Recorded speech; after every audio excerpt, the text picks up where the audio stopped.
সবাইকে অনেক অনেক ভালোবাসা জানিয়ে আমি প্রিয়াঙ্কা শুরু করছি একটা নতুন ভিডিও। আমার নতুন একটা ভিডিওতে সবাইকে অনেক অনেক ওয়েলকাম। তো দেখো আজকে একটা বিকেলের ভিডিও। তো বিকেলে চলে এসেছি আমরা এক জায়গায় ঘুরতে, আর ঘুরতে সেই দিনটি ছিল শ্রাবণের তৃতীয় সোমবার। এই যে দেখছো গাছের নিচে একটা শিব মন্দির, আর তার পাশেই রয়েছে গঙ্গার ঘাট। তো সেখানেই আমরা চলে এসেছি বিকেলবেলা। আর কোথায় যাব, কলকাতার পাশ দিয়ে বয়ে চলেছে গঙ্গা, তাই শীত গ্রীষ্ম বর্ষা কলকাতাবাসীর গঙ্গাই ভরসা। তাই আমরাও চলে এলাম একটু গঙ্গা দেখতে, গঙ্গা দেখতে নয় গঙ্গার হাওয়া খেতে। তো এখানে এসেই তো বাবা ভোলানাথের দর্শন করেই প্রসাদ পেয়ে গেলাম, তো ভীষণ ভালো লাগলো। যদি মন খারাপ থাকে তবুও গঙ্গা, যদি গরম লাগে তবুও গঙ্গা, এবং কি আড্ডা দিতেও গঙ্গার ঘাটই ভীষণ পছন্দের একটি জায়গা। তো আমার তো ভীষণ ভালো লাগে। আর যারা যারা গঙ্গার ঘাটে গিয়ে বসে হাওয়া খাও তারা নিশ্চয়ই জানো যে কতটা শান্তির। আর যারা দূর দূর থেকে আমার ভিডিওটি দেখছো তাদেরও আশা করি খুব খুব ভালো লাগবে। আর এত সুন্দর একটা গঙ্গার বিকেলবেলার একটা সুন্দর দৃশ্য, যদি তোমাদের ভিডিওটি কোথাও কারো কিছু ভালো লাগে তাহলে কিন্তু অবশ্যই একটা শেয়ার করো, আর লাইক কমেন্ট করে আমাকে জানিও তোমাদের মন্তব্য কেমন লাগছে। আর প্রসাদ, এই যে প্রসাদ, নামই হলো প্রসাদ, ভগবানের প্রসাদ বলে কথা। একটু কিন্তু বাড়িতে হাজার ভালো করে করলেও তার থেকে অনেক অনেক গুণে বেশি টেস্ট হয়। তো আমরা বসে বসে প্রসাদটা খাচ্ছিলাম, আর গঙ্গা দিয়ে বয়ে চলছে পানাগুলো ভেসে চলছে। আর তারপর জেলেরা মাছ ধরছিল, ভীষণ একটা ভিউ ছিল সুন্দর। আর আমি সেদিন লাইভও করেছিলাম, হয়তো তোমরা অনেকেই দেখেছো, একদম মাছ ধরা দেখিয়েছিলাম। তো দারুণ লাগছিল। আর আমার মতো কে কে রাস্তায় বেরোলে কোথাও প্রসাদ দেখলে সেটা হাতছাড়া করো না বলো তো শুনি?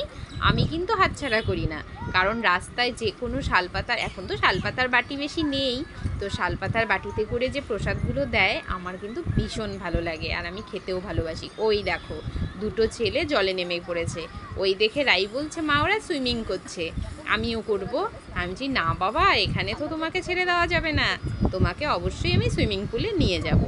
তো তারপর আমার মেয়েও একটু গঙ্গার দৃশ্য দেখছিল আর প্রসাদ খাচ্ছিল, আর আমরাও খেয়ে নিলাম।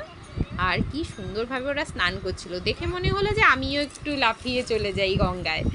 তো দেখো অনেক দিন পর ব্লগ একটা ভিডিও শেয়ার করছি, আসলে ব্লগ দেওয়া হয় না, তোমরা তো জানোই।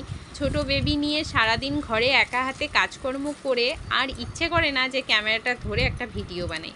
অনেকে ভাবে কি করে, একটা তো ভিডিওই দেয়, কিন্তু সেই ভিডিওটাকে পুরো সকাল থেকে রাত অবধি ভিডিওটাকে ক্যাপচার করে, ভিডিওটাকে এডিট করে, তারপর ভিডিওটা সোশ্যাল মিডিয়া সবার সামনে তুলে ধরার মানে ভীষণ একটা কষ্টের কাজ। হয়তো বলবে যে তাহলে করছো কেন? করছি ভালো লাগে, কিন্তু যখন যতটুকু পারি সেটাই তোমাদের সাথে শেয়ার করি।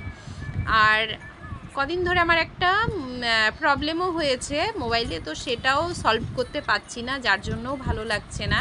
তো একটা ভিডিওতে তোমাদের সাথে শেয়ার করব যে আমার কী প্রবলেমটা হয়েছে। তো তোমরা কেউ যদি জানো আমাকে অবশ্যই হেল্প করো।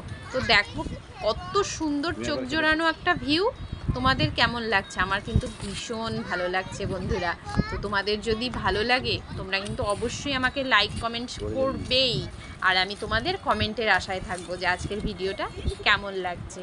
আর ছোট ছোট শর্ট ভিডিও হয়তো তোমরা ইনস্টাগ্রাম ফেসবুকে দেখেই নিয়েছো, তাই না? তো এই যে আমাদের রাইসোনা বারবার জলের দিকে যাচ্ছিল, জল হাত দেবে জল হাত দেবে। আর হ্যাঁ, এখন কিন্তু একটু ক্যামেরা করেছে তোমাদের দাদাভাই। তো দেখো জল নিলাম, দেবো নাকি তোমাদের সবাইকে ভিজিয়ে? না না, কাউকে ভেজাবো না, গঙ্গা ওং শান্তি বলে রাইকে দিচ্ছিলাম। তো দেখো পানার ঝাঁকগুলো কোথার থেকে যে এসে ভেসে ভেসে যাচ্ছে আমি নিজেও জানি না, আনমনা হয়ে যাই গঙ্গার ঘাটে গিয়ে বসলে আমি সব কিছু দেখতে দেখতে। তারপর এখান থেকে আমাদের টাইম একটু কাটিয়ে আমরা আবার চলে যাব একটা ঠাকুর দর্শন করতে। তো তোমাদের সেটাও দেখাবো, সেটাও গঙ্গার ধারেই। তো চলো দেরি না করে সেই মন্দিরগুলো একটু দর্শন করে নিই।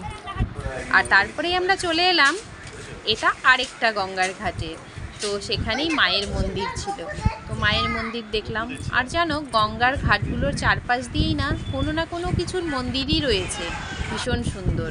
তারপর এখানে রয়েছে বাবা লোকনাথের একটা মন্দির, বজরংবলী খুব সুন্দর, জয় বাবা লোকনাথ, সবাইকে ভালো রেখো, সুস্থ রেখো। আর তারপরে এখানে বজরংবলী, তো সব ঠাকুরকে দেবতাকে আমার শত শত কোটি প্রণাম জানিয়ে দিলাম।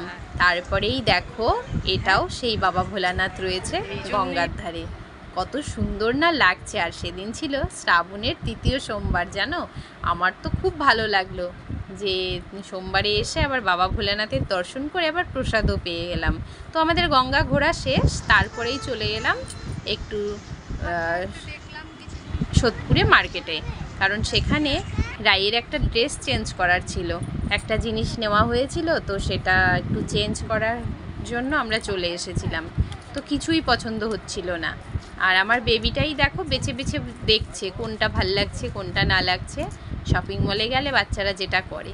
আর এই যে দেখাচ্ছিল একটা স্কার্ট আর একটা প্লাজো, তো সেগুলো কিছুই পছন্দ হয়নি, আর জিনিসটা চেঞ্জ করেও নেওয়া হয়নি, ওখানে জমা দিয়ে এই তো চলে এলাম। তো আজকের আমাদের ঘোরা ভিডিও এখানেই স্টপ। এখন ঘরে গিয়ে আবার যা যা কাজকর্ম আছে সেটাই শুরু করব। তো চলো বন্ধুরা, সবাই ভালো থেকো, সুস্থ থেকো। একটা ভিডিও তোমাদের সাথে শেয়ার করলাম, আর নেক্সট ভিডিও নিয়ে খুব তাড়াতাড়ি আসছি। Tata, thanks.